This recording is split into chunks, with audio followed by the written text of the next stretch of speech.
Hi, everybody, and welcome to the Cultural Studies podcast. My name is Toby Miller, and my guest today is Stephen Coleman, Emeritus Professor of Political Communication at the University of Leeds. and it looks to me as though your backdrop might be fake, but it might come from a photograph of an actual study, or is it your actual study? It is actually my actual study. It's not fake. And I'd like to think that I've read all of the books that are on my shelves, but the important thing that I hope it tells you is that I like books. I like to touch them. I like to turn over the pages. And I regard Kindle as a kind of affront to what I've been doing all my life. And I have no objection to other people doing it, but It's don't give it to you. me. It's not for you.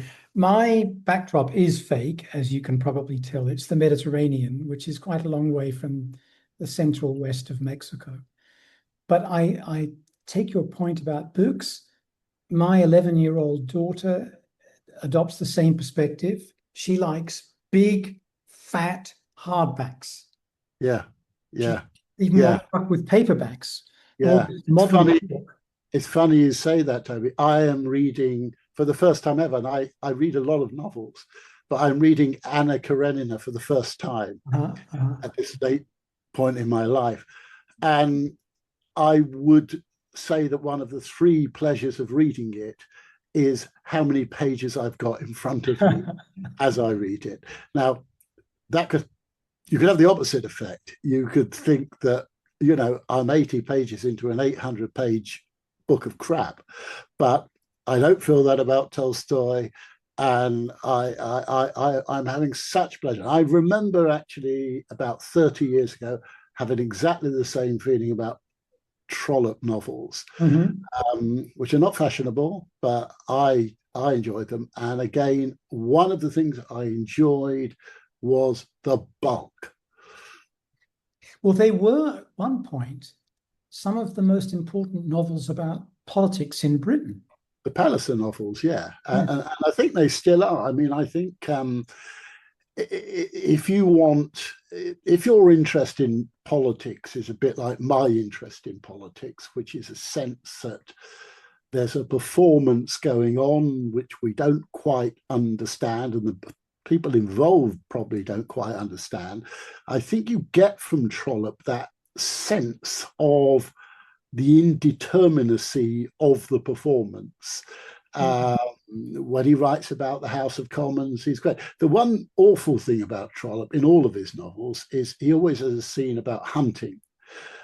He obviously enjoyed hunting, and he obviously enjoyed writing about hunting. And I have no interest in reading about people chasing after foxes. So that's the thing to avoid in Trollope novels. But it is one.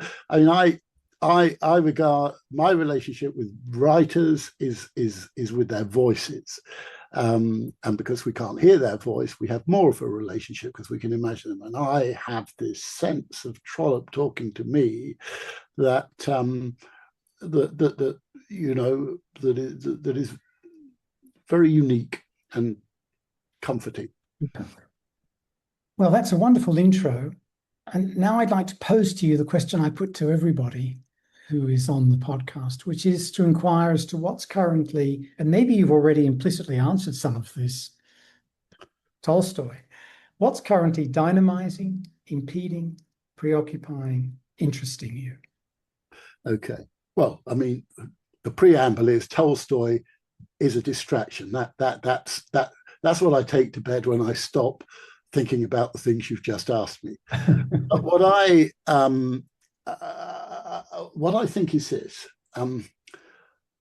I encounter a lot of people. In fact, I think it is almost a sort of statutory requirement for political scientists and political communication people to start by saying how worried, fearful, even paralyzed into inaction they are by the state of contemporary democracy and by the resemblance of the times we are living in to Europe in the 1930s.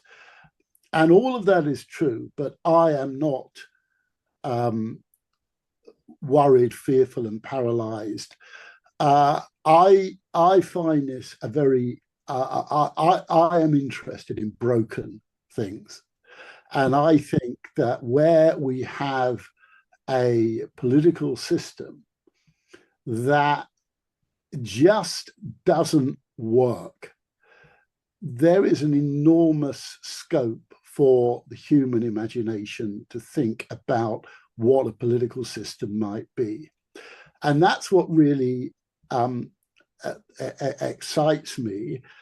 And in relation to that, I've been pursuing a project over a number of years through a number of books, which started with a book called How Voters Feel, in which I wanted to start with what seemed to be the most uninteresting aspect of democratic life, voting at election time.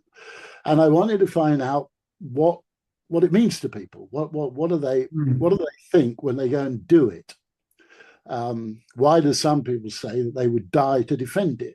Why do some people say they can't be bothered to do it? Why did the first person I interviewed as part of this book say to me she didn't know what it was, which was a wonderful first interview because it really brought me down to earth. So I started there. I then wrote a book called How People Talk About Politics, which is sort of about the entanglement between interpersonal relationships and political talk. I then just published a book which is called The Shaping of Citizenship Through Talk Radio, in which I listened to talk radio for a year every single day before the election. I try to understand how people, as I saw it, were working through in that sort of almost in that psychoanalytical sense, a set of feelings that are quite complicated, and I have in mind for the future a book about broken public services and what happens to people when they feel abandoned. And I can say more about that later if you wish. This notion of abandonment is quite important in my work. But to go back to the sense of not feeling awfully worried, I don't want that to seem as if I don't care about the fact that ICE are acting like tin pot fascists, unleashed racists going around attacking people. I don't want to suggest that the egregious damage that is being done to people and to the environment doesn't matter. What I want to suggest is, in a sense, it brings the boil to the point where it can be lanced. Thinking about the new book, which I've not read, was this mostly LBC that you were listening to? No, it was the BBC National Phone-In. It was presented by a guy called Nicky Campbell, who's been around for a long time. And I interviewed him as part of the project. It has a 1.5 million listeners, and it was being simulcast on television and radio during the election period. It's an interesting project because I went back to some work that I'd done earlier. I looked in 1997 and in 2001, BBC used to run a very stuffy sort of program called Election Call, in which they had a succession of politicians coming in. People could ask their questions. The Nicky Campbell show isn't like that. The election sort of emerged over a year through that show. People were talking about what they wanted to talk about, and I think it provided a remarkable picture, not a representative picture, but a remarkable picture of the playing out of a certain kind of citizenship, which I would call kind of shallow end citizenship. What I mean by that is not the kind of citizenship that political parties are interested in or opinion pollsters are interested in when they say, where do you stand on this? But the kind of emergent citizenship, which essentially goes through three stages. First of all, the expression of mood. I'm pissed off about this. Why does nothing work? Secondly, the telling of stories, which accumulate into big narratives over the course of a year. And thirdly, tentative judgments rather than complete not opinion poll judgments, although opinion polls don't on the whole get very considered responses a lot of the time, but judgments in which people are saying, well, I think this, what do you think, and others debate it. And for me, it was important. If I may just add, the reason I wrote the book was because a guy called Brian Rosenwald in the States wrote a book which is called How Talk Radio took over America and essentially produced Trump. It was a very plausible book, a very interesting book. And I thought, I wonder whether that's inevitable. I mean, I wonder whether you could have a form of national mediated conversation that doesn't result in that. And I think you can. I guess there has been a certain binarism surrounding talk radio or call-in radio or phone radio, or whatever. On the one hand, the notion that this is giving a voice to ordinary people, intervening in the mediated public sphere with a chance to speak directly on authoritative outlets, in this case, the BBC. And on the other, this is just a often highly orchestrated, shouty, angry, vicious form of populism, right? Yeah, I didn't find much of the latter, Toby. I mean, I think, when you have a space like the contemporary internet, which is algorithmically organized to encourage shouting and screaming, you get it. And when you have a space that is organized around, for example, putting two people with diametrically opposed views on together and saying the opposite of disagreement is not agreement, but it's understanding. It's a basic level of mutual intelligibility. I think that can work quite well, and I found it did work well. I mean, I hope I wasn't being naive, but obviously I've quoted a lot of the calls in the book. And what I found was that people, on the whole, benefit from that opportunity to genuinely encounter what they had originally thought was unthinkable or unspeakable. Mm-hmm. And Campbell is an interesting figure in all of this because he is not presenting himself by and large as a conventional journalist. He presents himself as having all kinds of psychological traumas based on his childhood, his relationships with women, his psychological disposition or condition or whatever. I wonder if that makes for a certain openness. I think that's very perceptive, and I think he was, over the course of that year, a kind of a slightly confused guy trying to make sense of things and saying, let's all see what this means. And as the election went on, one sort of observed this sense of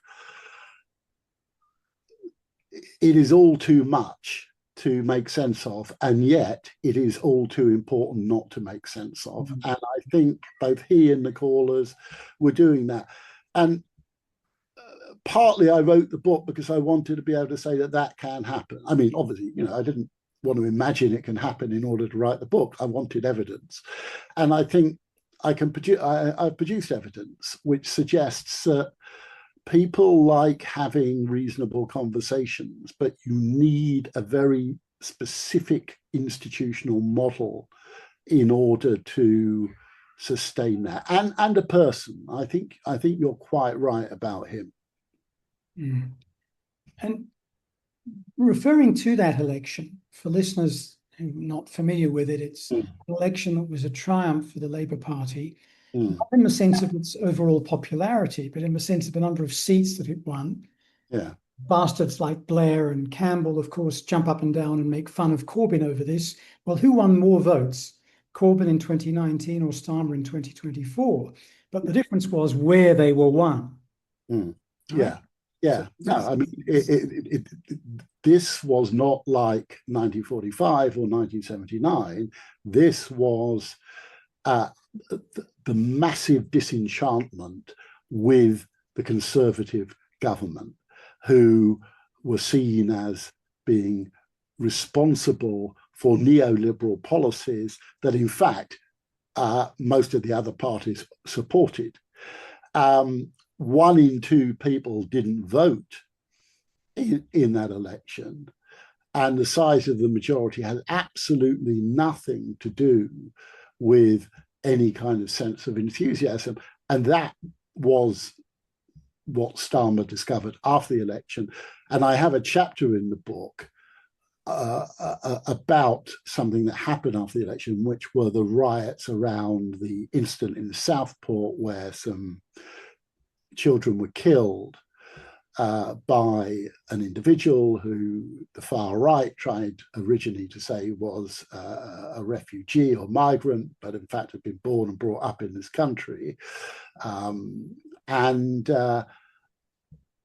what I suggested in that chapter is that this was sort of the return of the politically repressed. What you had in that election was so much that nobody had said that it had to come out somewhere, and it came out there. it's also a fracturing of the right in British politics that allowed Labour to do what it did, to be not very popular, but to be able to take advantage of the Conservatives and Reform splitting the right. I mean, that was, I guess, another.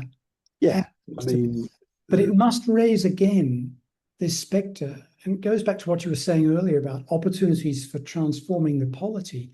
mm, To think about the British Constitution, mm, lack thereof, and whether it is adequate for today's times. I mean, we're in a situation just now where a member of parliament has announced he wants to resign his seat, but he can't actually do that unless the Chancellor of the Exchequer appoints him yeah, to an archaic, unreal position yeah, that doesn't yeah, even exist. yeah. I This mean, is not real. an enormous amount of constitutional life is built around a kind of magical realism, and there is an extraordinary.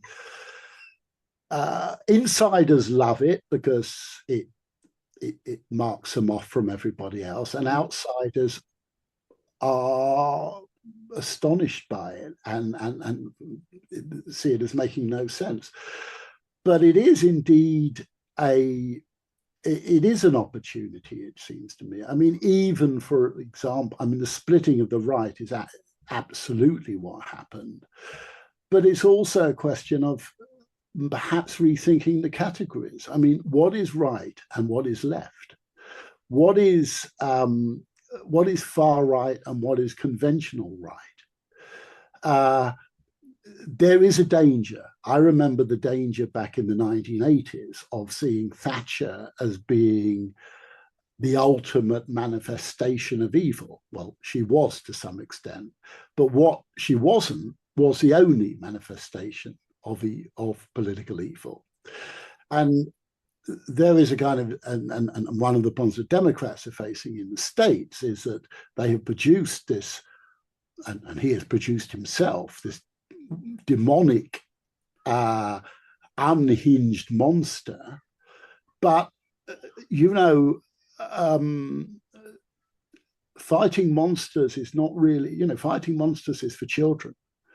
So there's then this question of how do you actually recognize where the real power is, and how do you recognize where the real ideological flows are going? And it seems to me that what you are seeing with reform now is a kind of are conservatives without the veneer, but the question is it the veneer or is it the essence that we should be fighting? This also touches on a binarism that you mentioned earlier and that you've written about a fair bit. One of your bravura articles fairly recently is from I think, in inverted commas, to I feel, in inverted commas. And that sort of thought and emotion distinction, it seems to me, is very, very important when so much of democratic theory is predicated on the idea of a rational form of decision, be that psychological, everyday, or to do with reacting to policies and programs. Yeah. I mean, this goes back a long way. And back in the early part of this century, I wrote a book called a study called A Tale of Two Houses, in which I looked at the House of Commons and the Big Brother house. And what I found was that the people who were voting in Big Brother were very self-effacing when I interviewed them, and sort of said, well, we don't understand these kind of complicated things. And people I interviewed who were voting only for the House of Commons and not for Big Brother were saying, well, of course, we're sophisticated and serious, and these other people are foolish. But I then followed it up by going to each of those groups and telling them what the other group had said about them. And what was interesting was when I told the Big Brother viewers, they actually said, well, actually, these people are not all that sophisticated, because they keep getting the wrong answer and constantly voting for it again and again.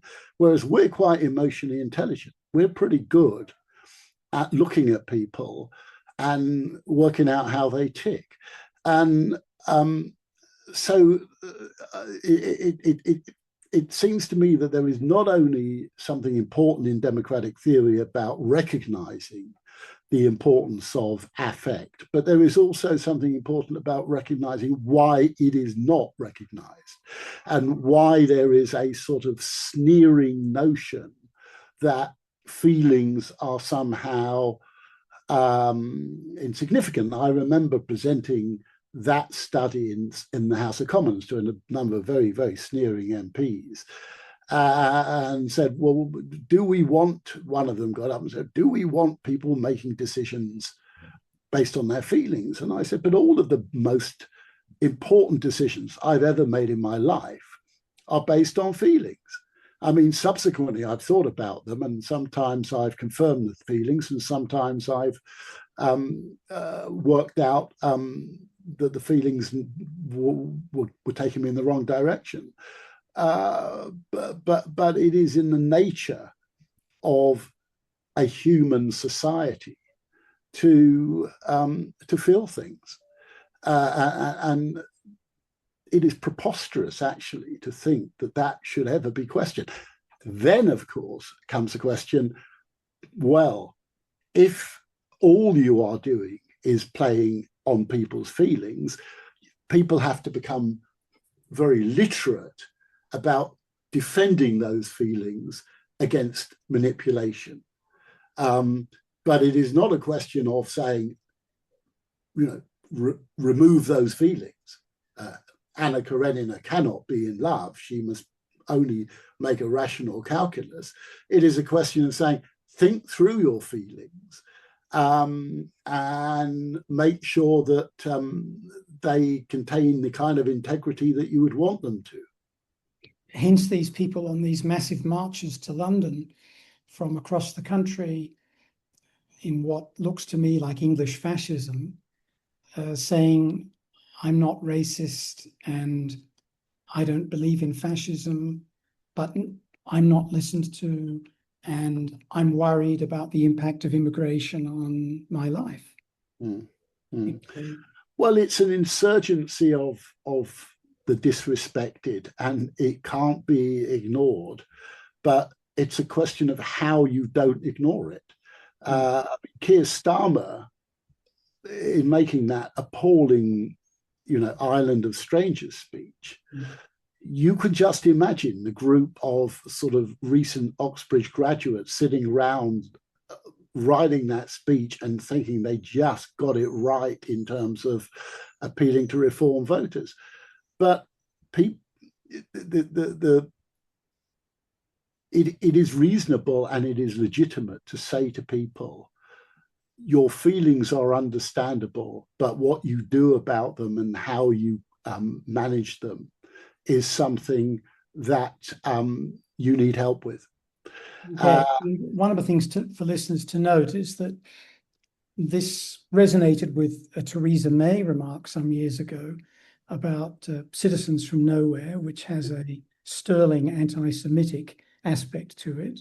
Yeah. But also more specifically with Enoch Powell, who, apart from being professor of classics at the University of Sydney and translator of a classic version of Horace, was also a card-carrying racist who made a speech in the late 60s about rivers of blood that would flow through English towns because of racial intermixing, as it were.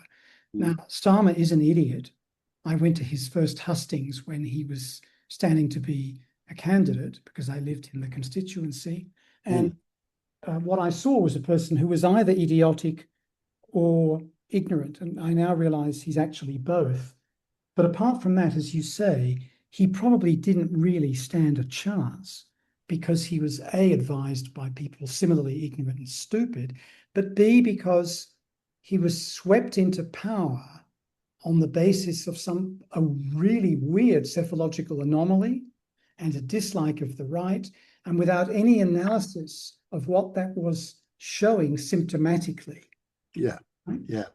Yeah. And I think this is a very important moment for that analysis to be made, because we are about to have a new prime minister, and he is going to be the person who will be standing against Farage in the next election, in one of the most crucial elections.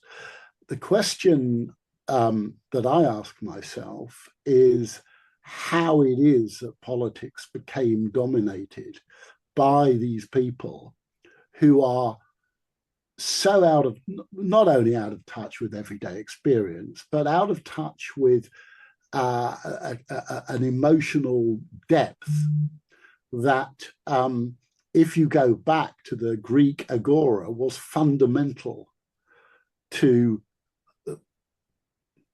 what Aristotle called the speaking animal, the being who could relate, and these people are unrelatable, and so you had somebody like Dominic Cummings, for example, who was the advisor to Boris Johnson and Johnson himself. People who would have no chance in everyday life amongst other people, who could only talk to people who liked them. I mean, Johnson was referred to as a great communicator. He was a terrible communicator. The only time that he could communicate well was when he had a group of people who were prepared to laugh at anything he said, and humor him. He had no ability to cross ideas and spheres of life. So yeah, I think this is where we are, and I just get a bit worried about that kind of politics conference angst, which I don't think is going to get us anywhere. I think it seems to be what academics are there to do at the moment, which is to sort of put their head in their hands and say, isn't it awful? But actually, political scientists have quite a bit of skin in the game. I mean, they have benefited from a system in which most people were kept outside. This also relates, Prof, to a fairly recent co-authored essay of yours, which has the wonderful quotation as its foretitle: "Politicians don't understand people like me." And I wondered if you could speak a bit to that, because I think it also relates to what you've been saying.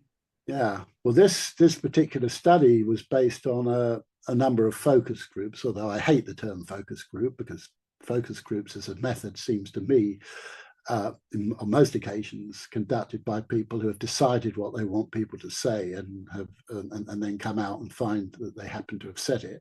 Well, what I was really interested in was finding out what it was that that made people so dislike politicians so much. And what I think people were saying is they don't seem to recognize my life. They don't seem to understand the depth of who I am. They don't seem to understand more than a fairly narrow repertoire of interest claims. And therefore, they're of no use to us.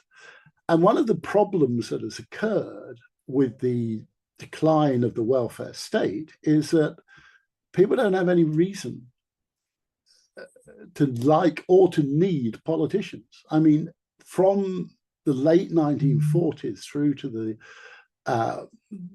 late 70s, early 80s, people had a reason to vote. People had a reason to feel that government needed to be controlled by people who were at least responsible, because they were dependent upon them for a free health service, for public libraries, for a transport system that actually worked. And when they see that none of those things work, and then they see that the government says, actually, we don't take responsibility for it not working, we've outsourced it all to companies that we expect to fail, then the contract is over. I think this relates to what you were saying at the beginning, Prof, about your new project, your next book, I guess, which is to do with, in inverted commas, failing public services that are no longer public, thanks to not only the Tory administration, so Thatcher and Major, but spectacularly the Labour administrations of Blair and Brown. Could you talk about this failing public services issue? Again, I'm using what I know is a problematic form of there. Well, let me just start with an anecdote and then say something else. On the day that my book on Talk Radio came out, which has a lot of very powerful testimony from people about waiting for hours and hours in A&E waiting rooms, waiting for hours and hours for an ambulance to come when there was an emergency. On that day that the book came out, I happened to have a medical problem, and at about 3 o'clock in the morning, I had to call an ambulance. And my wife called this ambulance, dialed 999, and they said, well, is it life or death? We'll be there in 40 minutes. If not, it will be anything from 4 hours plus. So we got in a taxi and we went to the A&E department, where after half an hour, a nurse saw me and was pretty helpful, and then said, but you really need to see a qualified doctor. And 14 hours later, I saw a doctor. And I came out of there with everything that I'd gone in with, but also a terribly bad back from the hard seats there, and a real insight into what it's like to be in that position. And I think that Giddens used to talk about a notion of ontological insecurity, the sense that, you go to an airport and nobody knows when the planes are going to take off. The pilot doesn't know which plane he's driving, so on and so forth. You think, wait a moment, what? If they don't know, I don't know. There are things you depend on in the world in order to get by from day to day. And what it seems to me is happening in a whole range of areas is people are being faced with this notion of fundamental ontological insecurity. I thought that if I needed an ambulance, it would come to me. I expected that when my child had a particular handicap, they'd get some kind of support. I expected that when I got old, somebody somewhere would look after me. I expected the library to have books in it.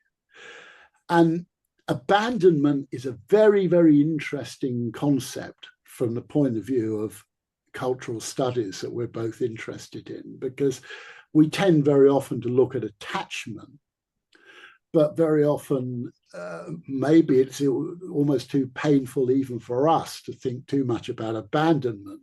But abandonment is a massive feeling. It's a feeling of a child who cries and whose parent slaps it.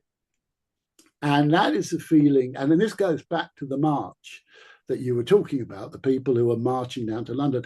They've been slapped. They essentially are going down there and they feel humiliated, they feel abandoned, they feel that things are broken, and they feel that there's no hope of it ever getting any better. Mummy and daddy are permanently at odds with what we expect from them. And in that situation, our politics has to respond in very sensitive ways. The democratic sensibility that is required here is a sensibility in which we have to learn to deal with each other's long-term wounds and injuries. And in my most recent book, I therefore refer, rather than talking about deliberation, which I do not always find helpful, to the psychoanalytical concept of working through. And it seems to me that talk radio could be a process of working through, and politics in general needs to be a process of working through. We are not going to get short fixes.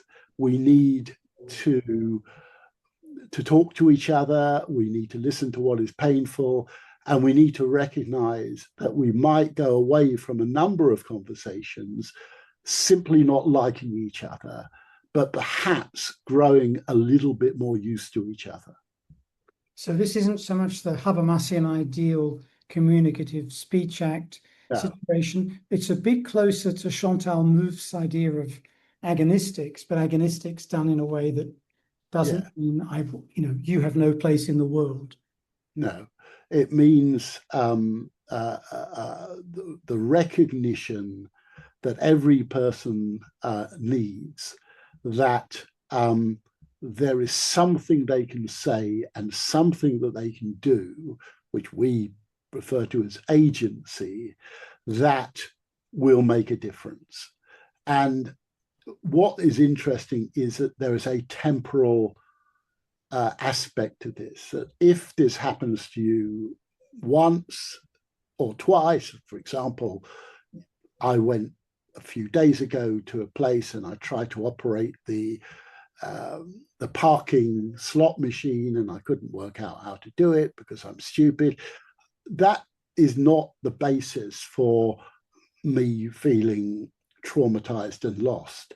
But if every time I try to use, for example, money, nobody recognizes the value of my money, nobody is able to assure me that what I thought was valuable has a value, then I have to ask myself, what is society?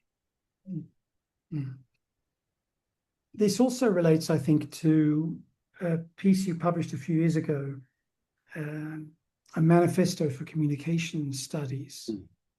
Yeah. Yeah. Glad you read it, because nobody else ever seemed to no one's ever mentioned it or quoted it. So thank you. It starts here, right now. Yeah. And one of the things you're looking at there is the notion of trying to build in people a confidence in the legitimacy of what they want to say. Yeah. Yeah. And of course, that can lead to very uncomfortable outcomes because in Freudian fashion, a lot of us think and feel really awful things. Now, as you say, the next question is what we do about them, but they're there lurking and they can be very, very unpleasant. One of my friends here in Mexico has a very dear Mexican friend who's a member of the oligarchy who lives in Kent, who stood as a local councillor on the reform ticket. I said to my friend, she does realize that if they won everything, she'd be kicked out of the country. Yeah. Yeah. Of course, she doesn't realize that. No. In exactly the same way as the footballer that Trump intervened on behalf of in relation to the red card in the World Cup is a person who would lose his birthright citizenship as soon as he goes back to America. So Trump was trying to defend the symbolic notion of America, but actually the person himself would suffer. No, you're right. I mean, for me, there's an interesting sort of career biographical thing here, Toby. When I went to Leeds University to teach, I started doing the usual political communication lectures, and then I realized that there are other people around who could do them. And I realized something important, which is most of my students were frightened to speak. And so I started running, first of all, a second year class, then it became a second and third year module on confident speaking. Now, I'm not talking about elocution or public speaking. It was quite an elaborate thing, and one of the proudest things that I've done in my career in terms, and I always had a motto in that class, which was, "This is me speaking." And I said to everybody, I want you to be able to say, "This is me speaking." And from then on, we'll see where we go. But until you've got to that point, we can't go anywhere. And sometimes it took a few weeks to get to that point, and sometimes it didn't happen, but nearly always it did. And it seems to me that now I was invited to be a member of the Oracy Commission that was set up a couple of years ago to introduce into schools in this country speaking, oracy being a sort of inelegant version of literacy. God knows what sort of mess might be made of introducing that into schools, but it does seem to me that actually it's quite an important thing, that if we can get it right and we can have from the youngest age people feeling actually what in the past it was public school kids, private school kids who were taught to do this, to speak confidently, to say what they had to say, very often to be pretty good at and fluent at doing it. I think in terms of sort of social democratic practice, if you like, at the grassroots, that's a pretty important win if we could get that. Yes, and you defended against the quite complex history of speech communication in the Middle East, which has its origins in finding a lingua franca for the white working class of immigrants emerging into the factory and agricultural belts from Northern Europe. Making sure they spoke, as it were, the president's English. It is an incredibly tangled history, because that whole history of elocution and of articulacy, which my friend Tom Wright, who writes very well about oracy, has written about so well historically, is a real problem. But there was a book published a few years ago called Confidence Culture, with the emphasis on the word con, by a couple of very serious and intelligent academics, which I ultimately fundamentally disagree with. I mean, their argument was that the advocacy of confidence is a sort of a failure to understand basic structural things, and it's giving people hope that they can do this all on their own. Sure, there's ideology behind every good idea gets ideologically twisted. But it seems to me that confidence, efficacy, morale are fundamental prerequisites for democracy. You've also written a bit about the COVID pandemic, but you did this both during it and towards its end, with some element of hope for something new emerging. Yeah, it was an article I wrote with Jay Blumler. It was the last article that he published and that we published together. And I don't know whether I would have written the same article again now. I mean, I think there was, I think I agree with a lot of my colleagues who said we were too hopeful. I guess we were writing it in the spirit of what might come out of this, what sort of, as Williams would say, resources of hope can we bring to this? And Jay Blumler, incidentally, was a fantastic guy to bring resources of hope, because he was a quintessential optimist. But yeah, I think that what one has to do in general is take situations that seem hopeless and unbearable and see them as opportunities. And in that, I stand by that writing. And he was a red diaper baby and proud of it. Oh, yeah. Well, I mean, he was a very, very interesting man. I mean, he was, as well as being an academic, he was the editor of this journal, which was called Socialist Commentary, for a number of years, almost a sort of parallel life to his academic life, in which he got together with a group of mainly German, rather eccentric people who originally, for example, believed that people shouldn't get married because they should completely devote themselves to political questions. But he was he was a very rounded person, very thoughtful person, and absolutely, I learned a huge amount from him. And actually, in terms of confidence, he was somebody who boosted my confidence. I've always been somebody who's never quite been sure whether I, fitted in any of the categories of academia that were applied to me or that I tried to apply to myself. And it was always nice to have someone around who would sort of say, yeah, actually, you do kind of belong somewhere.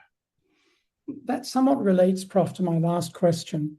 And once you've answered it, I'd like to give you the opportunity to add anything you wish. And that addition might take the form of something entirely new that we haven't touched on, or it might involve retracing steps to something that we have discussed. The last question is if you could reflect a bit on Leeds and political communication, because really it's been the flagship in Britain of such work. Well, thank you for saying that. I agree. And